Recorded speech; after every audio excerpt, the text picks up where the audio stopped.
अभिभावकों को कहा, शिक्षा के साथ साथ बच्चों को दे अच्छे संस्कार। Education board chairman Shri Pawan Sharma. Loharu से सांवरमल वर्मा। लोहारू के इंटरनेशनल स्कूल के वार्षिक उत्सव कार्यक्रम का आयोजन किया गया। कार्यक्रम के मुख्य अतिथि एजुकेशन बोर्ड के अध्यक्ष श्री पवन शर्मा ने शिरकत की। कार्यक्रम में पहुंचकर कार्यक्रम की शोभा बढ़ाई। एसडीएम मनोज दलाल भी उपस्थित हुए। श्री पवन शर्मा ने विद्यालय की छात्र छात्राओं को संबोधित करते हुए उज्जवल भविष्य की कामना की। छात्र छात्राओं के रंगारंग कार्यक्रम प्रस्तुत किया। उन्होंने कहा कि शिक्षा के साथ संस्कारों का होना भी जरूरी है।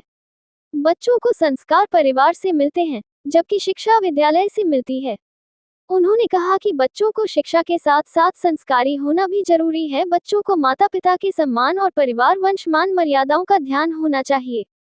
लोहारू के एसडीएम मनोज दलाल ने संबोधित करते हुए कहा कि आज ग्रामीण क्षेत्र से छात्राएं खेलों में आगे निकलकर प्रदेश व देश का नाम रोशन कर रही है। लोहारू में एनुअल फंक्शन पर आना हुआ। मुख्य उद्देश्य आने का यही है कि खास तौर पर पेरेंट्स बच्चों के जो आते हैं उनको प्रेरित किया जाए कि बच्चों में किस प्रकार से संस्कार और बौद्धिक जो उनका विकास है वह किस प्रकार से हो सकता है। और जो ये परसेंटेज यानी प्रतिशत के नंबरों की जो एक अंधी होड़ लगी हुई है, जिसके कारण बच्चे के ऊपर मानसिक प्रेशर इतना ज़्यादा है कि हर रोज़ हम समाचार पत्रों में और वैसे सोशल मीडिया पर भी एक बात जो सुनते हैं कि बच्चे ने वहाँ ऐसी कोई गलत कदम उठा लिया, मिस हैपनिंग हो गई, चाहे वह गुरुग्राम से रिलेटेड हो, चाहे कोटा के कोचिंग सेंटर्स की हो, जो बड़ी ही अपने आप में भयावह स्थिति है। क्योंकि बच्चे का विकास जब तक नहीं होगा, बौद्धिक विकास नहीं होगा, तब तक उसको ना अपने परिवार के साथ कोई लगाव होगा, ना समाज के प्रति वह अपनी जिम्मेवारी समझेगा।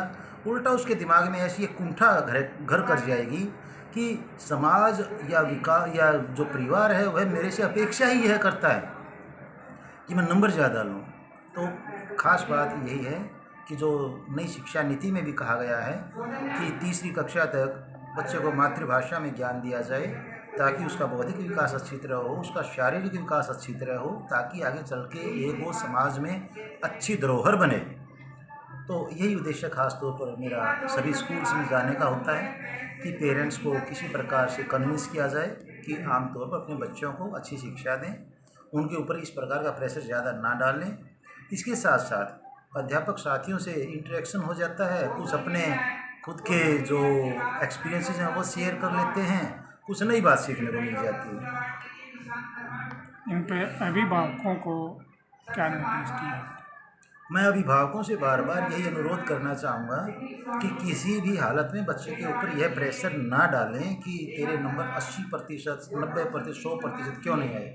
एक ही बात सिर्फ ध्यान में रखें कि यदि बच्चे का बौद्धिक विकास अच्छा होगा तो अपने आप ही जब वह मैच्योरिटी स्टेज में आएगा उसका जो आध्यात्मिक या यूँ कहिए विश्लेषणात्मक जो विकास है वह हो जाएगा। और जिस प्रकार की उन परिस्थितियों में आवश्यकता समाज को उसके ज्ञान की होगी वह अपने आप को उसके अनुसार विकसित कर लेगा। देखिए ये आजकल ये अंधी दौड़ ये चली हुई है, पहले तो ऐसा कभी नहीं सुनने को मिलता था। छठी कक्षा से इंग्लिश पढ़ता था बच्चा, उससे पहले इंग्लिश की जरूरत नहीं थी। खैर चलो कोई बात नहीं, भाषा ज्ञान होना अच्छी बात है, शुरू में करवा दिया जाए, लेकिन उसके बावजूद प्रेशर नहीं होना चाहिए। खेल खेल में बच्चा सीखे, रुचि उसकी होनी चाहिए सीखने के लिए। और यदि उसकी मजबूरी सीखना के बारे में मजबूरी उसकी यदि हम बना देते हैं तो इससे बच्चे को हम एक अच्छा नागरिक नहीं बना सकते। आज के युवा हैं नशे के अंदर धकेल जा रहे हैं, इसके बारे में आप युवाओं को क्या संदेश देना चाहिए? बिल्कुल आपने सही जो समय सामयिक जो एक प्रश्न है, जो समस्या है समाज की, उसके बारे में ये क्वेश्चन किया है। इसका भी कारण यही है। आज का युवा या मतलब ये मैं अपने आप में जैसे मैं पहले बीच में बताना चाहूँगा कि जूलॉजी का प्रोफेसर मैं रहा हूँ, तो एक चैप्टर आता था बायोलॉजी +2 लेवल पर जिसमें ड्रग एडिक्शन एंड कंट्रोल। वहाँ यह बात बताई जाती थी, वर्ल्ड हेल्थ ऑर्गेनाइजेशन के भी कुछ पॉइंट्स बताए जाते थे कि क्यों एक इंसान क्यों नशे की लत में चला जाता है। सबसे पहला कारण यही है कि उसका जुड़ाव समाज से, अपने परिवार से नहीं होता है। वह आइसोलेटेड फील करता है, जिसकी वजह से वह अपने मन की बात या अपनी बात दूसरों को शेयर नहीं कर पाने की वजह से अवसाद जिसे हम कहते हैं, एंजाइटी जिसे हम कहते हैं, डिप्रेशन जिसे हम कहते हैं, उसमें चला जाता है। जब ऐसी अवस्था किसी इंसान की होती है तो वह चाहता है कि किसी प्रकार से इसे छुटकारा मिले, और छुटकारा मिलने का सीधा सा एक तरीका क्या है कि रियलिटीज़ ऑफ लाइफ जो है उससे दूर जाए, और उसके लिए अनकॉन्शियस स्टेज होना ज़रूरी है, चाहे वह नींद की स्टेज हो, चाहे वह नशे की स्टेज हो, कोई भी स्टेज हो। तो सबसे बड़ा कारण यही है, अपने बच्चों से यदि हम दूरी ना बनाएंगे, हम उनके संपर्क में रहेंगे, उनकी समस्याओं के बारे में डिस्कस करेंगे, समाधान करने की कोशिश करेंगे, तो बच्चा अपने आप में लगाव महसूस करेगा और अपने आप ही नहीं जाएगा उस स्टेज में।